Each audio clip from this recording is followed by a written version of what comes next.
अस्सलाम वालेकुम जी, मैं आपका होस्ट डॉक्टर हारून। आज मैं आपको एक बहुत ही फ़ैसिनेटिंग प्लेस पे लेके आया हूँ और ये वो जगह है जहाँ पे जो रांझा साहब थे वो हीर के प्यार में मुकम्मल तौर पे पागल होके जोग लेने पहुँच गए थे। और ये एक पहाड़ पे वाक़या है जिसकी बुलंदी जो है तकरीबन 975 मीटर्स अबव सी लेवल है। सतह समुंदर से ये तकरीबन 3200 फुट ऊंचाई पे वाक़या है। और ये मेरे पीछे आप देख सकते हैं ये पहाड़ है और इस पहाड़ पे हम जाएंगे, हम हाइकिंग करेंगे। यहाँ तक गाड़ी आ सकती थी, गाड़ी मैंने यहाँ पे पार्क कर दी है। इसके बाद का सफ़र जो है वो तकरीबन 10 किलोमीटर की हाइकिंग है और I love hiking, I am always excited about hiking. तकरीबन 5-6 माह बाद मैं हाइकिंग करने जा रहा हूँ, तो देखते हैं, मज़ा आता है, मज़ा डेफिनेटली मज़ा आएगा, तो आपने मेरे साथ रहना है। टिल्ला जोगियाँ जाने के लिए मैं गुजरांवाला से तकरीबन सुबह 9 बजे निकला और फैसला किया कि नाश्ता लाला मूसा के करीब वाक़या मशहूर मियाँ जी के होटल पर करूँगा। साथ ही सोचा कि वहीं पर अपने गैजेट्स भी चार्ज कर लूँगा। मियाँ जी से अपना पसंदीदा तंदूर वाला पराठा खाने के बाद मैंने जेहलम का रुख किया और जाके टिल्ला जोगियाँ मैं रोहतास फोर्ट के अंदर से होते हुए जाऊँगा।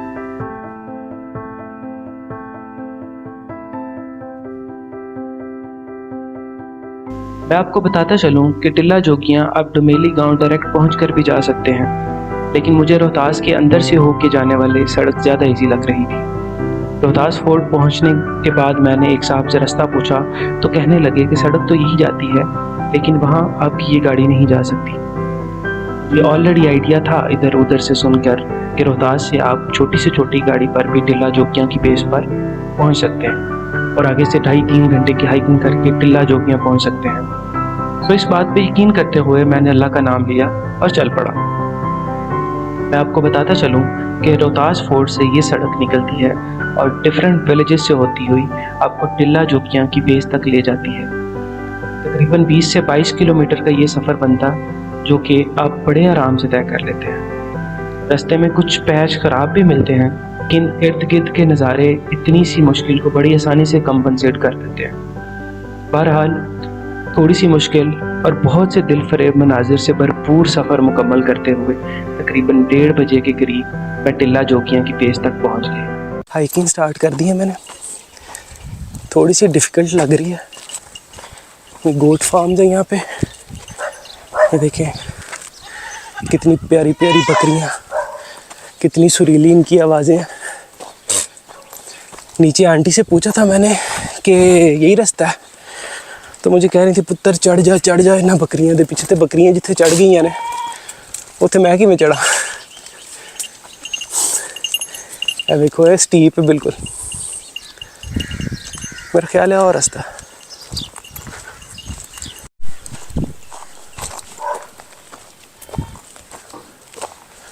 आपने जब यहाँ पे आना है आपने थोड़ा सा कुत्तों से भी मुहतात रहना है कि वो भी पढ़ सकते हैं आपको। भी हर दिन बंद है रास्ता, किधरों जाना है?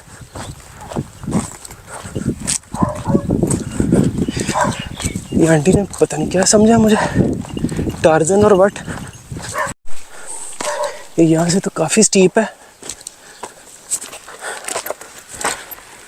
अगर आपका हाइकिंग का कोई एक्सपीरियंस नहीं है तो I want recommend you this वे।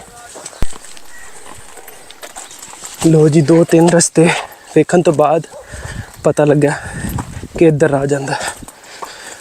वो भी थले एक भाई मेरी मेहनत वेख रहा सी और वो थोड़ा अगे आया, उन्हें आखे भाई इधर जा। मैं कि जी पहुंच गया बस। नहीं तेरा नशेमन कसरे सुल्तानी के गुंबद पर, शाही है बसेरा कर पहाड़ों की चट्टानों पर। इकबाल के इस शेर में मुझे सिर्फ और सिर्फ जिस बात पे ज़्यादा जोर दिखाई दे रहा है वो है बुलंदी। इसी तरह से इकबाल जब एक और जगह फरमाते हैं कि तुंदी ये बातें मुखालिफ से न घबराया अकाब, ये तो चलती है तुझे ऊंचा उड़ाने के लिए।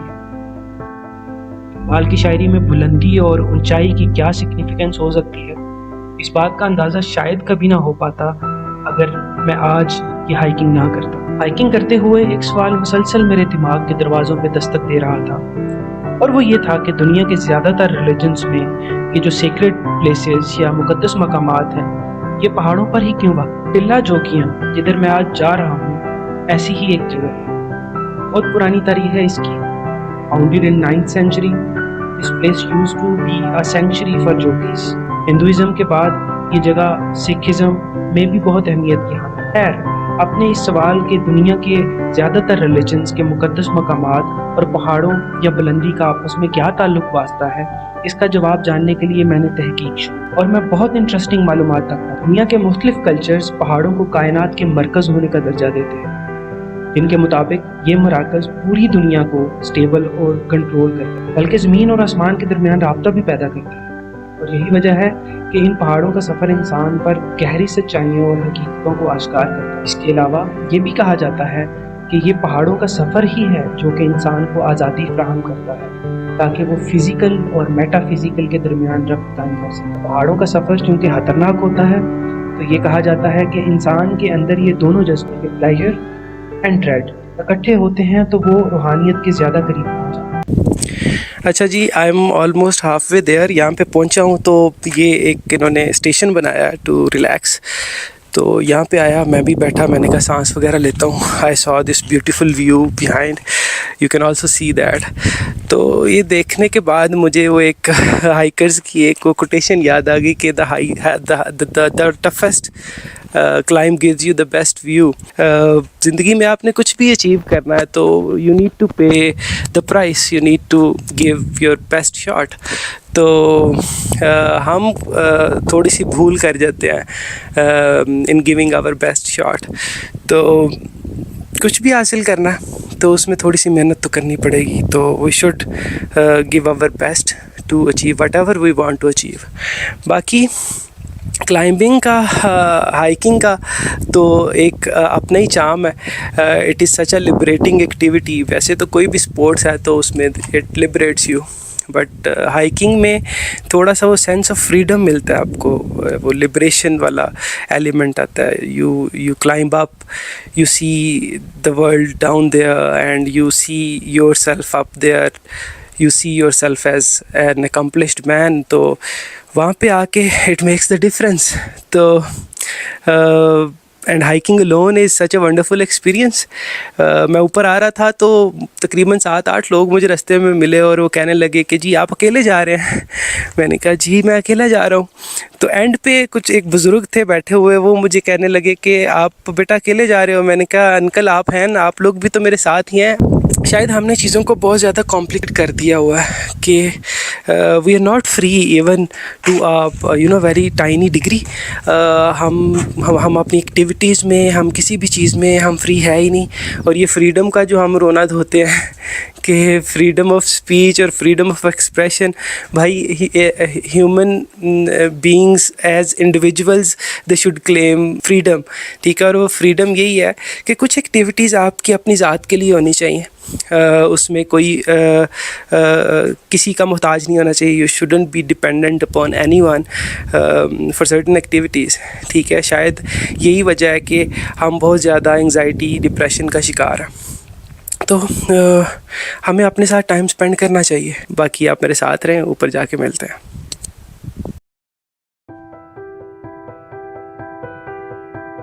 जैसे ही मैं ऊपर पहुंचा तो I was extremely amazed to see the scenic beauty around.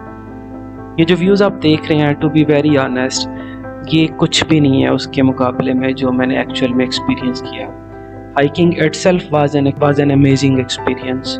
उसके बाद जब मैं ऊपर आया, मैं एक्सपेक्ट नहीं कर रहा था कि झेलम खार या लाला मूसा इस बेल्ट पे मुझे इतनी स्टीप हाइकिंग मिलेगी और उसके बाद इतना दिलफरेब नज़ारा देखने को मिलेगा। मैं बिल्कुल भी एक्सपेक्ट नहीं कर रहा था। आपने भी अगर यहाँ पे प्लान करनी हो हाइकिंग तो आपको भी मैं सजेस्ट करूँगा कि आप अर्ली मॉर्निंग निकलें और ग्रुप में निकलें प्रेफरेबली, ताकि यहाँ पे आप सनसेट एंजॉय कर सकें। और एक और बड़ी मज़े की चीज़ है यहाँ पे, वो आपने मुहावरा सुना होगा, जंगल में मोर नाचा किसने देखा। तो आप यहाँ पे मोर नाचता देख सकते हैं, जंगल में मोर नाचता आप देख सकते हैं, क्योंकि यहाँ पे शाम को मोर इकट्ठे हो जाते हैं और वो फिर नाचते हैं, and you can actually witness that. Beautiful thing. और अब मैं नहीं देख सका क्योंकि मैं अकेला था, मैंने वापस जाना था। अब वापसी पे क्या हालात होते तो I was a little scared, तो इसलिए मैं फिर जल्दी निकला वहाँ से ताकि मैं सनसेट से पहले बेस पे पहुँच सकूँ।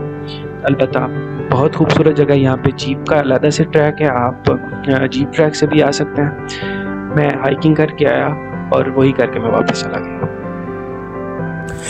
अच्छा जी, मैं पहुंच चुका हूँ 1.5-2 घंटे की एक्सट्रीम एक्सर्शन के बाद टिल्ला जोगियाँ। और अगर मैं आपको दिल की बात बताऊं तो मेरे नज़दीक ये 1.5-2 घंटे की एक्सर्शन बिल्कुल भी नहीं है। ये समझिए कि मैंने 1,500-2,000 साल का सफ़र सिर्फ 1.5-2 घंटे में तय किया, और मैं वो देख रहा हूँ जो इतने साल पुराना। नी मैं जाना जोगी दे नाल, तन्नी मुंदरा पा के, मथे तिलक लगा के, नी मैं जाना जोगी दे नाल। रांझा रांझा करदी नी मैं आपे रांझा होई, सद्दो नी मिनुती दो रांझा आँखों। जब हीर शादी करवा के खेड़े के साथ चली गई तो रांझे के पास अपने महबूब को पा लेने की कोई उम्मीद बाकी न रही। ही वो वक्त था कि रांझे ने फैसला किया कि वो जोग लेने टिल्ला जोगियाँ आएगा।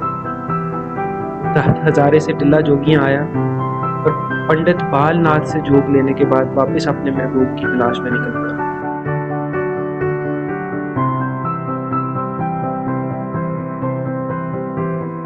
इस जगह की अहमियत सिर्फ हीर और रांझे के किस्से तक महदूद नहीं, बल्कि इसकी तारीख सैकड़ों साल पुरानी है। ये जगह हिंदुओं के एक बड़े ही मशहूर जोगी फिरके का मस्कन रही है, बल्कि किसी दौर में पंजाब क्या पूरे हिंदुस्तान में जोगियों की सबसे बड़ी मजलिस इसी जगह पर होती थी। कहा जाता है कि यहाँ बाबा गुरु नानक भी आए और उन्होंने यहाँ पर मौजूद जोगियों को खुदा के एक होने का दर्स दिया कि कायनात सिर्फ एक ही हालिक की बनाई हुई है।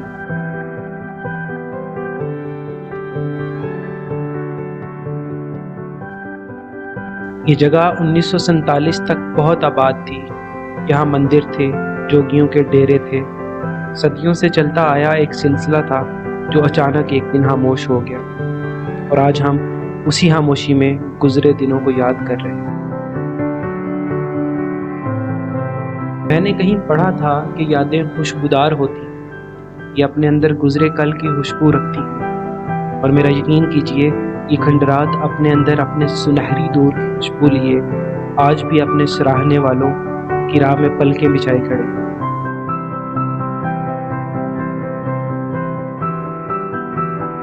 जी, ये था हमारा आज का व्लॉग। इसको ख़त्म मैं वारिस शाह के शेर पे करूँगा।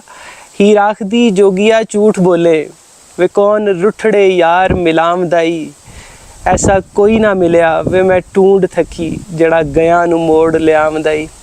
मैं उम्मीद करता हूँ कि ये व्लॉग आपको बड़ा पसंद आया होगा। अगर पसंद आया तो इसे लाइक करें, चैनल को सब्सक्राइब करें और दोस्तों के साथ भी शेयर करें। टिल्ला जोगियाँ से अपने होस्ट डॉक्टर हारून को फ़िलहाल के लिए इजाज़त दें। इंशाल्लाह अगले बड़े इंटरेस्टिंग व्लॉग में फिर मिलेंगे। तब तक के लिए अल्लाह हाफ़िज़।